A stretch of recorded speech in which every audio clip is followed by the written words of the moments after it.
विश्वस्तरीय शिक्षा, आधुनिक भौतिक सुख सुविधा सहितको आकर्षक जीवनशैलीको कल्पना गर्दछौँ।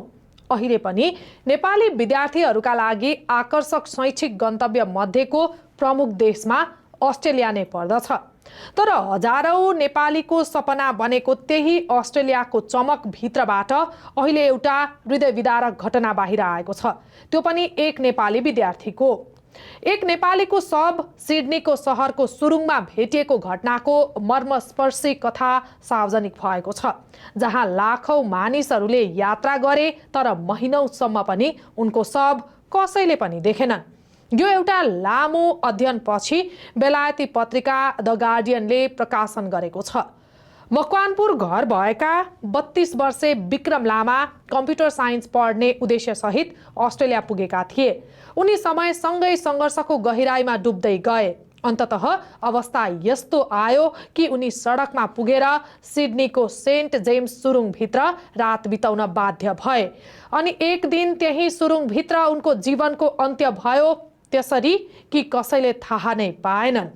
रिपोर्टका अनुसार उनको शव भेटिनु अघि करिब 1 लाख मानिस त्यही बाटोबाट ओहोर दोहोर गरे।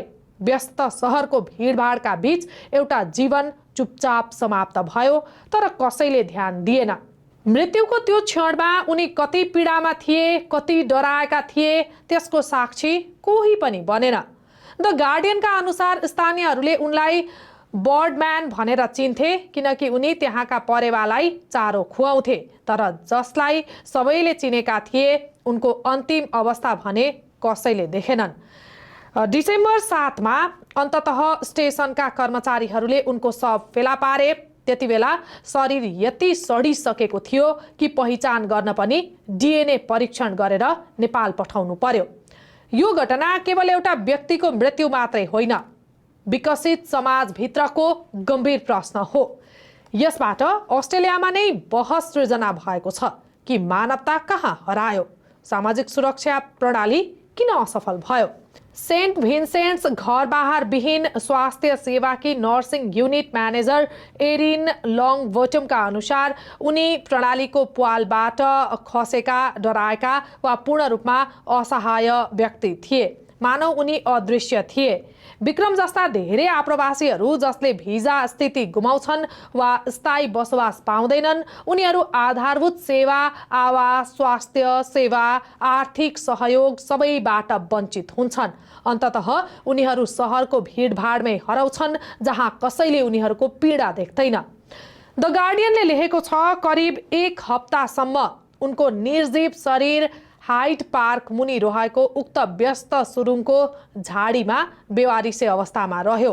ओपल तथ्याङ्कका अनुसार त्यस अवधिमा करिब 1 लाखभन्दा बढी मानिसहरू उनको शरीरको छेउछाउबाट ओहोर दोहोर गरे, तर कसैले पनि उनलाई याद गरेनन्। जब डिसेम्बर 7 को दिउँसो 12 बजेतिर स्टेसनका कर्मचारीहरूले उनको शव फेला पारे, त्यो यति धेरै सडिसकेको थियो कि प्रहरीले हेरेर मात्रै उनको पहिचान गर्न सकेन। उनको परिवारसँग पनि सम्बन्ध क्रमशः टुट्दै गयो। कहिले नियमित फोन गर्ने छोरा एकाएक सम्पर्क विहीन भयो र अन्ततः त्यो मौनता मृत्युको खबरमा परिणत भयो। अस्ट्रेलियामा घरबार विहीनताको समस्या पनि बढ्दो छ। पछिल्ला वर्षहरूमा मात्रै सडकमा सुत्नेहरूको सङ्ख्या उल्लेखनीय रूपमा बढेको छ, विशेषतः आप्रवासी समुदायमा। द अस्ट्रेलियन होमलेसनेस मोनिटर 2024 का अनुसार 2023-24 सम्मको 3 वर्षको अवधिमा देशव्यापी रूपमा सडकमा सुत्ने मानिसहरूको सङ्ख्यामा 22% वृद्धि भएको छ। न्यू साउथ वेल्समा सन् 2020 यता सडकमा सुत्ने मानिसहरूको सङ्ख्या 51% बढेको छ। आवास सङ्कट नै बढ्दो घरबार विहीनताको मुख्य कारण हो। घर भाडा वा आवासको लागत तिर्न नसक्ने समस्यालाई मुख्य कारण बताउँदै घर विहीन सेवाहरू खोज्ने मानिसहरूको सङ्ख्या पछिल्लो 3 वर्षमा 36% बढेको छ।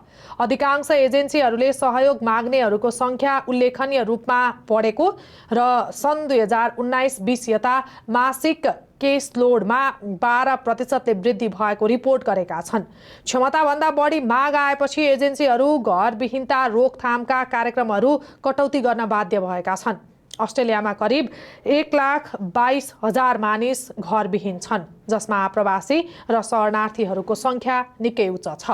सन् 2021 को जनगणना अनुसार अस्ट्रेलियाको कुल जनसङ्ख्याको 28% मात्रै रहे तापनि विदेशमा जन्मिएका मानिसहरूले अस्ट्रेलियाको घरविहीन जनसङ्ख्याको करिब 46% हिस्सा ओगट्छन्।